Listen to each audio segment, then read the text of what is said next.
You're listening to Alamo City Limits Podcast with Noah Magaro-George, the official San Antonio Spurs podcast of Pounding the Rock in SB Nation. Welcome back to Alamo City Limits. I'm your host, Noah Magaro-George, and today we're going to talk about the San Antonio Spurs at the 2021 Las Vegas Summer League.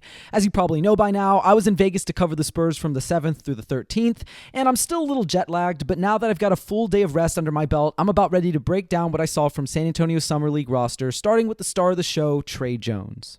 The Spurs' 2020 second rounder has exploded onto the scene in Vegas to put his name on the map as a Summer League MVP candidate. And more than that, Trey has made a legitimate case to be San Antonio's full-time backup point guard. As of recording this, Jones is the second leading scorer in Vegas, averaging 24.3 points, 5 rebounds, and 6.7 assists per game on 51, 33, 89 shooting splits. Now, Tre Jones was similarly dominant in the G League bubble before being called up to the NBA last season, but there are significant changes in his game from a year ago. While he came out firing away from beyond the arc in his G League debut, Trey missed all 4 of his attempts, and from that point on, looked allergic to shooting the 3-ball, getting just 5 threes off in his final 5 games with the Austin Spurs. The biggest difference I saw while sitting on the sidelines was his willingness to let it fly even when he wasn't knocking them down.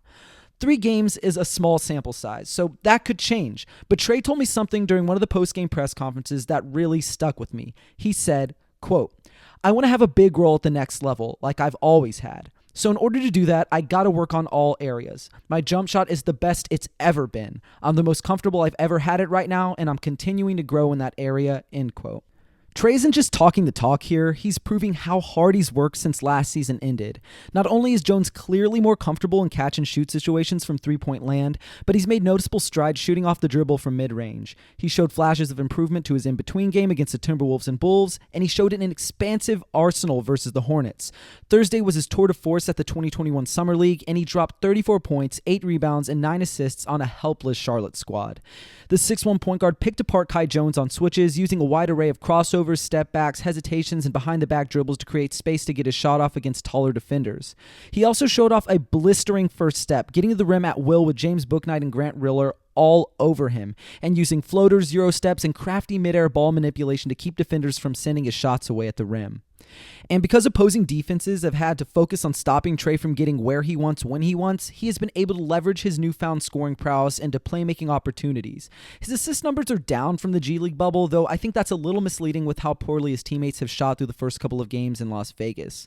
While his turnovers are up, I'm not really worried about that because I don't think it's going to be an issue for Jones. A good share of his turnovers have come when trying to do too much with the ball in his hands as the go-to scorer since Devin Vassell and Josh Primo have been out, and most of the others have come from him being hyper-aggressive and trying to fit the ball into tight windows. I'm not mad at him trying these things, and if there's a place to do it, it's definitely in the Summer League. Overall, I think the second-year guard has grown as a playmaker and scorer, maturing into a legitimate NBA role player. That said, there were a few other areas that bothered me a little bit. Much like Patty Mills, Jones is always going to be undersized on the other end, putting him at a nightly disadvantage. Trey remains a pesky point of attack defender, hounding ball handlers in the pick and roll and making guys uncomfortable isolating on the perimeter. However, he just doesn't have much positional versatility, and when switched onto bigger players, they have a lot of success driving through him or shooting over him when they don't dance with the ball and give him a chance to poke it away. Of course, Summer League isn't necessarily an accurate barometer for NBA success, but Trey is obviously too good for this level of competition.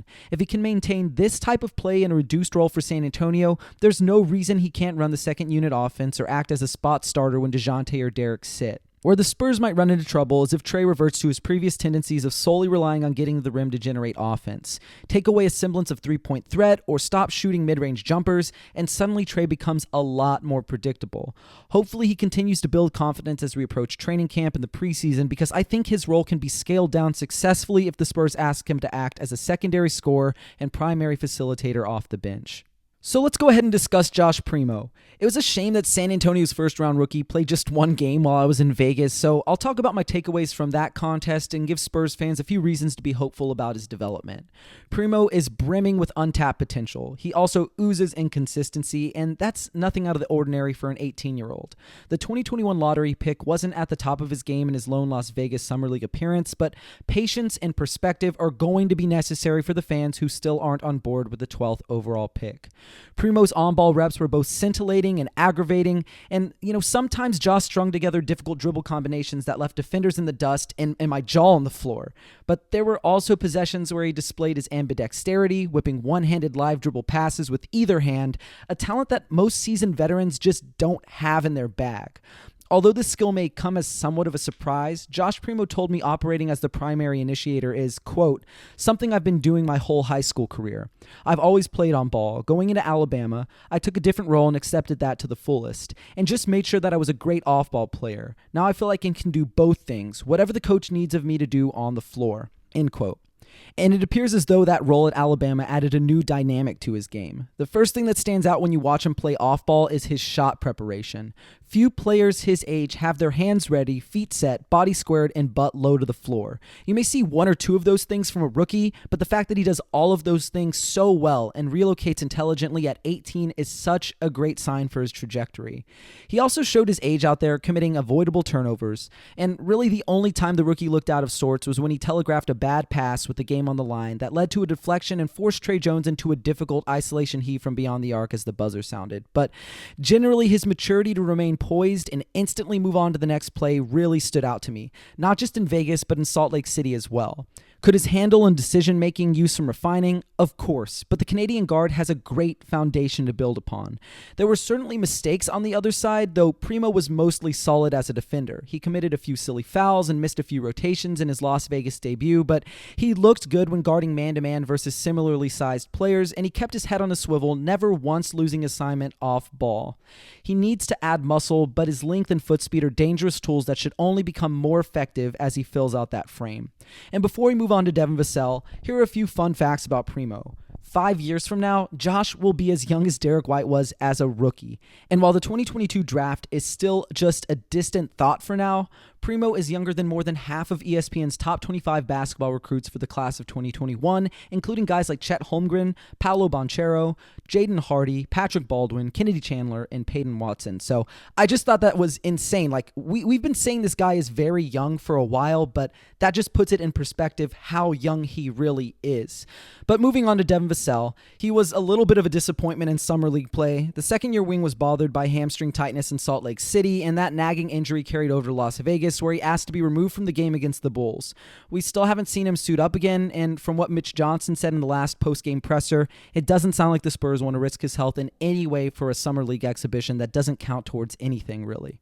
So Vassell had the ultimate green light, getting up 21 field goal attempts per game before leaving the contest early against Chicago. Unfortunately, Devin just couldn't get his shots to fall, often missing short, and I would chalk at least some of his struggles up to not being 100% out there, and he routinely got to his spots on the court by patiently using screens in the pick and roll, and that high release kept most of his shots from getting swatted, but it really didn't matter that much because he only shot 34.8% from the field, so take all that information for what it's worth. He also found other ways to get himself going, including fearlessly attacking the rim, getting to the line 5.3 times per game. That said, Vassell still really has quite a ways to go before I'm comfortable saying that he should run any offense for the Spurs in the NBA. He wasn't really the best decision maker with the ball in his hands, and he wasn't much of a creator for his teammates either. And as encouraging as it was to see the 11th overall pick generate unassisted buckets, head coach Mitch Johnson pretty much echoed my sentiments after the Timberwolves game, saying, quote, he missed some shots early and was a little out of rhythm as well. He's still trying to evolve into becoming comfortable handling the ball in the pick and roll, doing things off the dribble, end quote. Despite some of my criticisms, I was mostly encouraged by what I saw from Devin, and I think he'll look worlds better when fully healthy. Considering this was probably his first time being a go-to scorer since he was in high school, Vassell looked pretty poised when asked to create for himself, and that comfortability bodes well for his on-ball development long-term. He flashed some impressive turnarounds off the bounce, and his activity without the ball was solid, so it'll be interesting to see if Coach Pop runs more DHOs to get him shooting a higher volume of movement threes going forward. Although he looked a step slow defensively, especially man-to-man, Vassell was still better on that end than almost anyone he shared the floor with. His awareness and anticipation are insane, and combined with his length and athleticism, the Florida State product was good for forcing at least one turnover per game, converting defense into easy fast break offense. That sort of defensive pedigree is what has me so excited to see him play alongside other elite defenders like DeJounte Murray, Derek White, and Jakob Poeltl. And surrounded with fewer defensive liabilities, Devin could help San Antonio sport one of the best defenses in the league this season. At least that's how I see it. And the last player we'll discuss in depth is 2021 second rounder Joe Wieskamp, who started slow but gradually built some momentum from his previous games to record his best summer league outing with 17 points versus the Hornets. Much like Primo, Wieskamp has excellent shot prep and moves well without the ball. He showed a strong understanding of how to use screens to get himself open and knock down a handful of movement jumpers and catch and shoot triples. He also continued to make timely cuts both in the half court and in transition, which got him a few uncontested looks at the rim. However, unlike the rest of the players we've talked about up to this point, Joe doesn't look comfortable at all operating with the ball in his hands. He looked out of place when asked to create his own offense, and when he tried to take defenders off the bounce, they often cut him off before he could get to his destination, forcing him to retreat back to the perimeter or kill his dribble prematurely. Thankfully, that won't really be much of a problem as Wieskamp doesn't project to do much self-creation in the NBA. And while that won't be his role, it's always nice to see players getting a chance to play outside of their comfort zone in Summer League, which is exactly the place they should be doing such a thing. Joe told reporters, quote, "Summer League is all about learning, and I feel like I'm learning something new every single day. I'm feeling more and more comfortable with each game." End quote. And it's great that Joe also understands that making the transition to the next level from college is a huge process. The 6'7" swingman is a great positional rebounder, and though he doesn't create open looks for his teammates often, he keeps the ball swinging within the flow of the offense, which can ultimately lead to better shots for the Spurs. Still, there are a few things that concern me when it comes to the former Iowa Hawkeye. Like, despite his size, Wieskamp doesn't possess much defensive versatility, and his lack of awareness led to several backdoor cuts for opponents. Joe notched the fourth fastest shuttle time and a 42-inch vertical at the NBA Draft Combine, so theoretically he should have the tools to become better on this end. Yet for all his incredible measurements, his athleticism hasn't really appeared to be all that functional out there. Summer League teams have gone at Wieskamp, and he hasn't had the lateral mobility or foot speed to recover when beat on drives. Even when slower guys couldn't get past him, they didn't have much trouble driving through his somewhat slender frame. Those issues, coupled with several missed rotations and miscommunications, tell me the 21-year-old rookie has plenty of work to do before becoming a serviceable defender. But let's close out the Wieskamp discussion by focusing on one of his greatest strengths. His three-point jumper looks buttery smooth, and while the motion is relatively slow when compared to the league's premier sharpshooters, his release is high enough to give him the extra time he needs to get his shot off. If Joe gets to spend an extended period with assistant coach Chip England, San Antonio could have a lethal floor spacer on their payroll sometime soon. But we'll go ahead and close things out with a mailbag portion of about 6 or 7 questions. I don't really want this episode to run too long, so let's start with @BroSpurs, who asks, given what we've seen in a handful of Summer League games, was 11 still a reach for Primo or the right spot? Actually, I think Primo was drafted 12th, so I know I'm being a little bit too literal, but getting more on topic, no, I don't really think we're going to know whether or not Primo was a reach until, 2-3 years down the line. He's 18 years old. He probably won't play that much for the Spurs this season. He'll probably spend a good amount of his first year in the NBA playing for the Austin Spurs, up I-35. I really don't think that we're going to know this anytime soon. But personally, just after seeing him play in Summer League, after getting to know a little bit about his background, where he played for, UPlay Canada on the EYBL circuit, where he played for Canadian national team, or at least the under-19 national team as a 16-year-old, and knowing that he operated on ball and was the primary creator, scorer, really most of his career until he got to Alabama, I'm not worried. I'm not worried that this is a reach, and you can't blame the Spurs for taking a guy and wanting to control his developmental arc, especially if he's a guy who they're very high on. He's got hands that are huge. I mean, his hands are the same size as Tre Jones' hands, a guy who's nearly 7 feet tall. I really wouldn't be all that surprised if he continues to grow. So I like the pick. I wasn't immediately in love with the pick. I'm still learning to love this pick, but I'm very optimistic about what he can do moving forward. But moving on to the next question from Twitter, @BryceHendrick14 asks, do you think there's anyone on the Summer League squad not currently rostered you'd like to see on at least a 2-way contract? And, honestly, I do think Joe Wieskamp and Keita Bates-Diop are going to be the two guys who are on those contracts. Now, maybe they've seen enough from Keita Bates-Diop and they say, hey, we're moving on. We'd like to see what Malik Newman can do, or what Jalen Morris can do, or maybe even Nate Renfro. But honestly, I do think that those are the two guys who are going to be back. But if I had to pick two guys who weren't the guys who I already mentioned, then it would definitely be, Malik Newman and Nate Renfro. So I like those two guys a lot. I'll probably talk about them a little bit more. I know that we have other questions sort of relating to that. So we'll move on to the next question from Twitter, @AustinWN7 asks, will Daquan Jeffries get a training camp deal? He may get like an Exhibit 10 deal and he'll be part of the training camp roster and he'll play in the preseason, but honestly, I don't really think he's going to be playing all that much with San Antonio's roster. He's shown some interesting flashes here and there in Summer League, being able to shoot just a little bit, being able to drive. He's really strong. He's a good on-ball defender, but at the end of the day, I just don't see him being a part of this roster going into next season. So for that reason, probably not. But we'll move on to the next question, which is from Sean Tai Ton Fan. And they ask, do you think the solid Summer League players like Malik Newman or Jalen Morris will stick around on two-way contracts with the Austin Spurs? Now, that's a good question. So not that the other questions haven't been good. All the questions have been good. But the way that you ask that question, not just giving me two-way contracts, but also offering me the Austin Spurs, which to me seems more realistic. Like, I do think someone like Malik Newman or Nate Renfro or even somebody like Jalen Morris ends up playing in the NBA at some point. But right now, they're probably the end of the bench. You may be able to get them onto your Austin Spurs roster. I don't know how much those contracts are worth, but they're probably not going to be the two-way guys. Again, the two-way guys for me are Joe Wieskamp and Keita Bates-Diop, and I don't really think that the Spurs are going to go in a different direction than that. Maybe they do. That would surprise me a little bit, but for now, those would be my guys for that answer. And we'll move on to someone I know very well, Ty Yeager, at the Ty Yeager. He asks, favorite Spurs player in Summer League outside of the 4 draft-picked players? And I'm really excited to answer this question. He's a guy who I've been very high on. I'm not going to say that he's going to be, a spectacular NBA player, but I do think that Nate Renfro is an NBA player. Now, the biggest knock on him is he can't shoot. I believe he shot 19% from 3 in the G League bubble last year. I think he also only shot about 41% from the free throw line. We also saw him airball a free throw at Summer League. But those things don't worry me that much. Like, if the Spurs have shooters like Doug McDermott, Derek White, Lonnie Walker, Bryn Forbes, those guys out there, you can sort of afford to have at least one guy who doesn't shoot, as long as that guy does a lot of things well. And thankfully for Nate Renfro, he does a lot of things well. He passes the ball really well. He cuts really well off ball. He's a lob target. He's also a very good defender. He's a little skinny. He's a little undersized if you play him at the center like he's been playing for the Spurs at Summer League. But I think he's a pretty good positional defender, 3 and 4. He may even be able to slide down and guard 2, maybe 1 in a pinch. He's got great athleticism. He moves pretty well.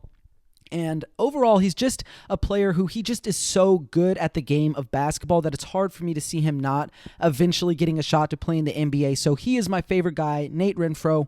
If you even go look at his numbers that he posted in the G League last season, like, those numbers will probably surprise you a little bit. And I know I talked about his shooting percentages not really being all that good, and that's definitely a fair thing to talk about when you're talking about somebody who's in the modern pace and space NBA, but we're going to go ahead and just read off some of his numbers from the G League. You look at it, 4.4 points per game. That's nothing special for 25 minutes per game, but it's the rest of the entire package. It's the 6 rebounds. It's the 4 assists. It's the 1.5 steals. It's the 2 blocks on just 1.5 turnovers. Like, this guy, to me, is just too talented to not be in the NBA. I got a chance to see him play my alma mater, the University of North Texas, when they were in the CBI against the University of San Francisco, and I genuinely believe the injury that he suffered leading up to the draft process is what kept him from getting drafted, but I wouldn't be surprised to see him on an NBA roster at some point. I know we've taken quite a bit of time with this question, so I'll move on to the next one from @AngelGuti3. On Twitter, they ask, how did the other rookies look in Salt Lake that were mocked to the Spurs, specifically Jalen Johnson, Kai Jones, Moody, Şengün, etc. So I'll talk about the guys you listed. I don't want to go too in depth about the other guys, but Jalen Johnson has looked phenomenal. He was a guy who was 8th on my big board. I thought he was going to be just fine in the NBA. Of course, there are questions, but there's questions for everybody. Once you get outside of that top 3, top 4 range, you're just making bets. Even at the 3-4 range, you may be making bets on somebody who does not end up working out. So Jalen Johnson, with his physicality, his athleticism, his defensive IQ, his defensive versatility, his feel for the game as a passer, especially in transition. I never had to worry about Jalen Johnson, and he has looked phenomenal with the Hawks. I don't know his exact per-game averages, but I think it's something like 20, 10, and 3. Looks really solid out there. He makes some really just jaw-dropping plays. Been really, really good. Moses Moody has also been very solid. He's not shooting too well, I think just about 40% from the field, but he's shooting over 40% from 3. He's a solid defender. He moves well without the ball, and I think he's probably asked to do a little bit too much for the Golden State Warriors as like a primary option at times. So I wouldn't be worried about that in the NBA, especially playing next to guys like Draymond Green, Steph Curry, Klay Thompson, Andrew Wiggins. Like, the list goes on for that team. It's sort of an embarrassment of riches for them, and I think Moody is going to be just fine. Şengün, again, a guy who dominated maybe the second, third best domestic league outside of the NBA as an 18-year-old. What did we think he was going to do in Summer League? Like, this is exactly what we expected. He's going to dominate Summer League competition. This is nowhere near what he was facing last season, and great. Looked really great out there. I don't know if it's going to translate to the NBA against longer, better athletes with better feel for the game who've been more experienced than he is, but he looks really solid, and I think he's going to be just fine in the NBA. As for Tre Jones, he was part of the last game that I was in attendance for in Summer League in Las Vegas, and I'll tell you this much. When he's at his best, he looks like a generational talent, a future superstar, an all-star right now. He dunked all over Nate Renfro. He was able to get to the rim. He made some really incredible defensive plays while he was in Las Vegas. But the thing is, when he's at his worst, he doesn't really look all that playable out there. Like, he's not shooting good percentages. He's fouling a lot. He's not really scoring very much. He's rebounding at a really good rate. He's a better athlete than pretty much everybody at Summer League.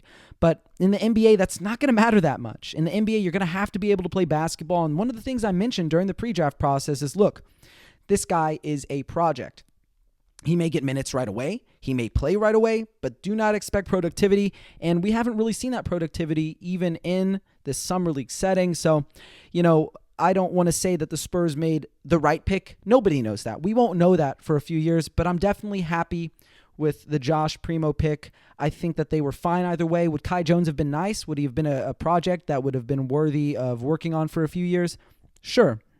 But I think at the end of the day, the Spurs liked their guy. You can't blame them for who they took, what they think of him, and if he ends up working out in a few years, they're going to look like geniuses. So we'll just have to wait until then to learn, and we'll move on to the very final question from @Srivatsa R06. They ask, who among the Summer League squad do you think can be a legit part of our rotation this year, given that Pop doesn't usually trust rookies with a lot of minutes?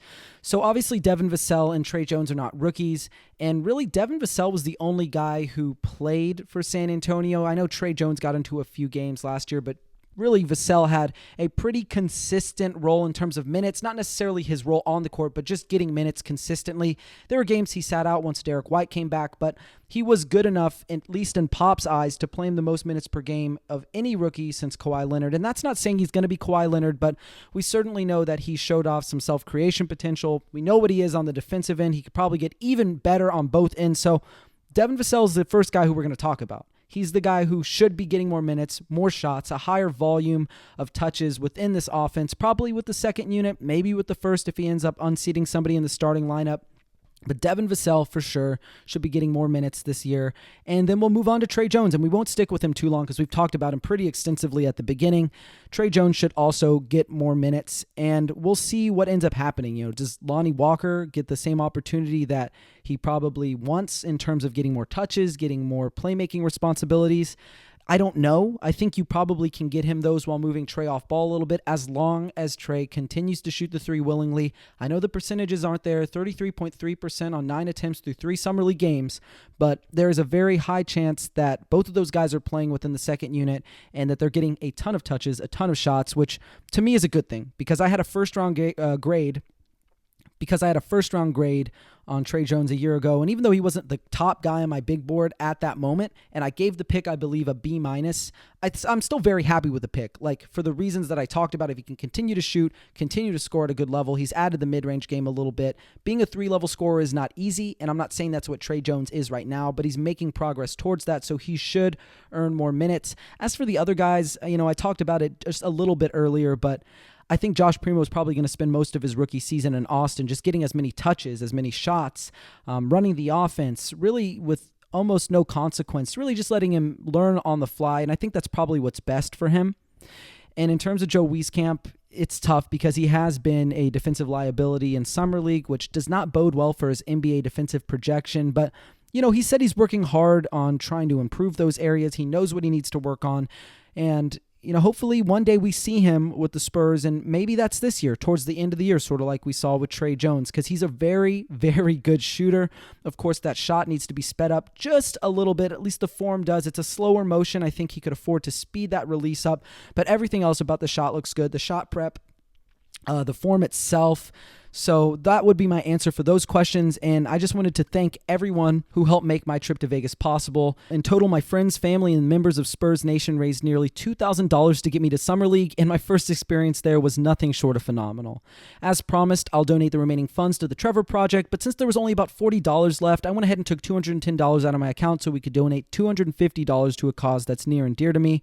And if you want to donate to this wonderful program, please visit www.thetrevorproject.org. That's www.thetrevorproject.org. And before I let y'all go, thank you for tuning into this edition of Alamo City Limits. And for those of you listening at home, make sure to subscribe and leave us a 5-star review on Apple Podcasts, Spotify, or wherever you get your podcast. We've got a fantastic staff of writers over at Pounding the Rock who do an amazing job of keeping everybody up to date with their favorite team. So check our stuff out. But until next time, Spurs fans, take care.